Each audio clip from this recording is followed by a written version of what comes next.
Thank you for tuning in to the Well Within Reach podcast brought to you by Riverside Healthcare. I'm your host, Taylor Led McMaster, and today we are joined by Lynn Alden, who is sharing her story and also her beautiful home in Riverside's Westwood Estates. And she's going to tell us about an experience that she had through several of Riverside's departments. Healthcare can be confusing, but thanks to your My Riverside MyChart, you can easily manage not only your care, but your family's as well. With a single click, your My Riverside MyChart lets you stay well connected to the same information your provider sees. You can view your health history, get test results, request prescription refills, pay your bill, or make an appointment. Manage your care from anywhere, your laptop, phone, or tablet. Learn more and enroll today at riversidemychart.org. So thank you so much for joining us. You're welcome. Thank you. So I understand last October, in October 2024, you were on vacation and started feeling some chest pains, some difficulty breathing. Can you tell us about that? Yes, we were in Canada, and I did have chest pains, but I think it's probably typical for women, perhaps. I thought, well, I did this, that caused that, and it went away. So I really didn't think a great deal about it. But then we got home, and a few days later, I really felt like I had the proverbial elephant on my chest. Happened very quickly, and I knew I needed to go to Riverside. Well, obviously, I'm right across the street, which is very nice. Yeah. So I did go there and was admitted. You say chest pains, you certainly get their attention. Yeah, so that was at the emergency department? It was. Okay. And they were beyond wonderful. They really were. They took me back immediately, told me exactly what they were doing, and then they monitored you it was to be for about 2 hours. Okay. And the doctor on call would come in periodically, and he would say, well, they're looking at this, that, and the other thing, and we're particularly watching this. And finally, he came in, and he said, well, there's no easy way to say this, but you're having a heart attack, and the operating team is right behind me to take you to surgery. And I looked at him and I said, okay. I trust you. Yeah. Well, I did, and Yeah. I also knew that he was right. I wasn't going to say, I want a second opinion here. It Right. wasn't like that at all. But so that started it. So were you surprised when he told you that? Was it presenting the way you maybe expected it to, or it was surprising to you? Surprising. Yeah. Not at all. Women present very differently. Right. And I knew that vaguely, but not that well. And you can have arm pain, neck pain, all kinds of different pains. And typically, again, I think we tend to think, well, we did this, it caused that. Right. And you don't really relate it to a heart issue at all, but Yeah. it definitely was. Yeah. So there we were. So from what you recall, I'm sure there was a lot going on in your mind at that point. What was the process of taking you back for surgery? How long was the surgery? Tell me all about that experience. I'm not real clear on how long it lasted, but things happened very rapidly. But my best recollection of all of it is there were many, many people there. They were part of a larger team, obviously, but they all knew exactly what they were doing. Yeah. And you could just tell how organized it was. And in spite of all of that, they would reassure me, we're doing this, we're doing that, et cetera, et cetera. And I had never experienced anything quite like that. I'm one of those people who I would like to see what's happening to me. And insofar as I could, I was able to do that. Oh, wow, okay. But the explanation was really good. And all the time they're explaining things, they're still going about getting everything ready. And there are probably 8 to 10 people in the room. Wow. So it's very efficient. Doing what they need to do, but still communicating Exactly. to you and Right. keeping you comfortable and informed. That's really important. It was very important. So what was the recovery process like from surgery? Well, I got to go home the next day. Oh, wow, okay. I know, which in modern technology, that's kind Yeah. of the way that is. Yeah. And I think they knew I lived across the street, too. Just sent you on your way. Right, exactly. But that was not unexpected, and certainly it changed my lifestyle somewhat, but all very doable, and it was very well explained, even then. Yeah.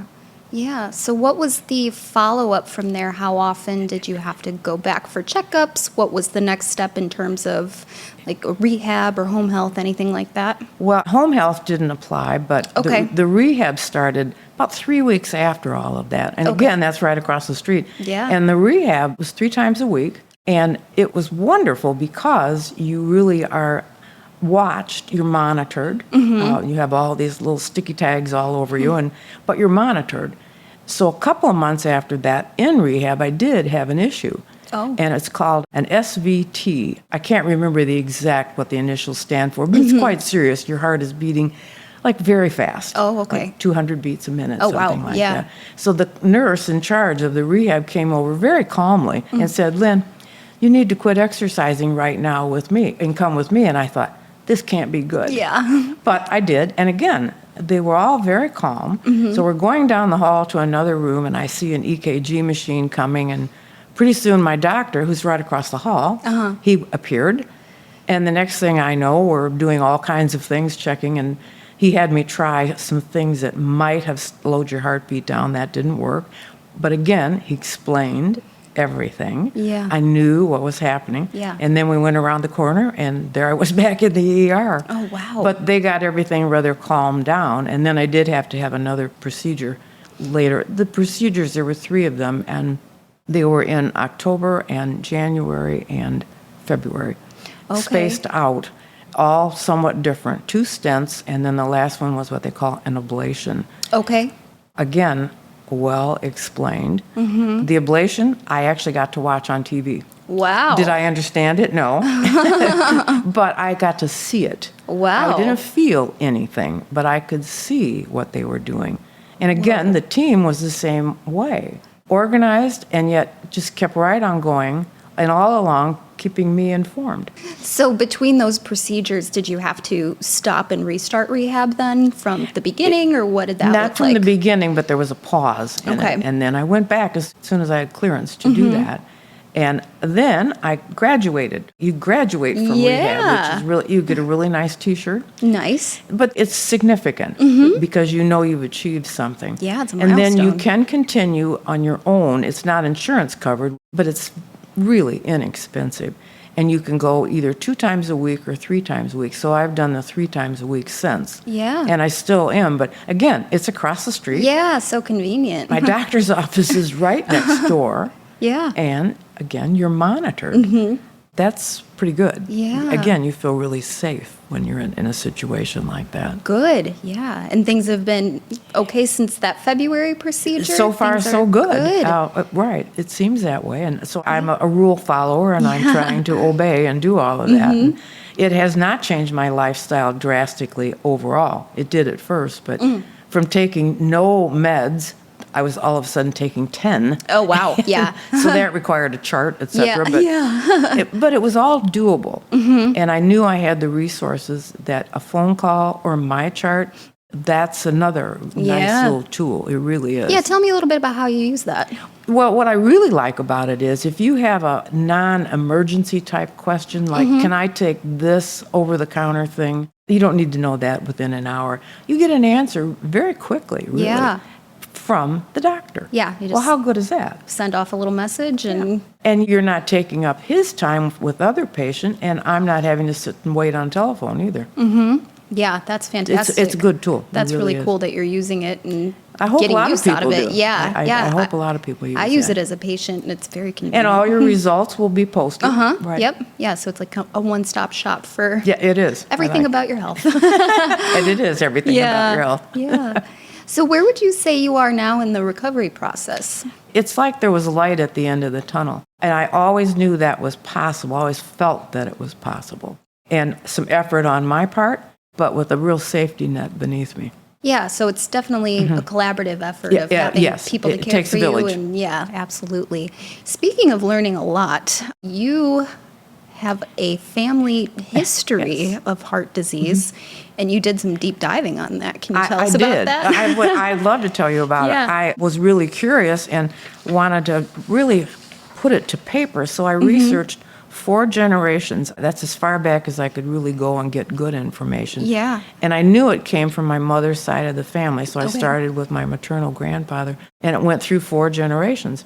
And I found out that of the 4 generations, 13 of us have serious issues. And we're not Wow. talking enormous numbers of people here, but it was astonishing. And then I looked, Yeah. when I looked closer, I realized many parents, their children had the same exact thing. And then for me, I have 3 siblings. All 4 of us now have had serious issues. And because of my research, what I found out. My brother, who was having some issues, ended up with open heart surgery about 5 weeks after I provided him with all of this. Wow. So it's been a lifesaver, and Yeah. I've given it to everybody. I said, give it to your primary care doctor, and, just so it's on the record. But several people have had to take some tests, and so it's been a good thing. It really has been. I was surprised at that. I really was. I did not expect that. Interestingly, when you do the research, going back to my great-grandfather, his death certificate said heart attack, Yeah, which not you would much more. expect for the Yeah. time. But when you went forward, very specific. And of course, many of us are still living, and I could find out real detail, which really helped my chart. It grew to 2 pages. Yeah, that's incredible that you took the initiative to do that, and it sounds like it really helped your brother, helped family members. It so was worth the time, and it was Yeah. very interesting to do. It sounds like it. But I was really surprised because you think, well, didn't Aunt so-and-so have this or have that? But you don't always know how Yeah. the specifics. You Things just start don't. clicking. Right. Yeah. And it did. Well, is there anything else you would like our listeners to know about your experience or about your time with Riverside, anything like that? Well, I've been a Riverside devotee for a long, long time. I love everything about it. But I hadn't experienced anything quite like this. And I know that in past years, people have gone elsewhere for surgeries like this. They didn't have the facilities here, but they do. And they're incredible, absolutely incredible. I personally cannot say enough about that. I would recommend it to anyone, and I love it. But I would say, even if you think you're fine, and maybe your neck hurts or your shoulder hurts, don't be foolish. Don't put that off and find out about it, because it could be something more than you think.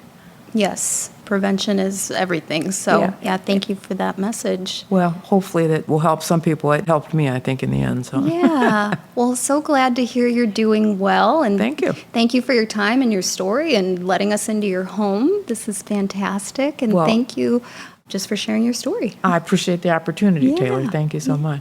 Thank you, listeners, for tuning into the Well Within Reach podcast. Again, I'm your host, Taylor Ledden McMaster, and we were joined today by Lynn Alden. For more information, go to riversidehealthcare.org.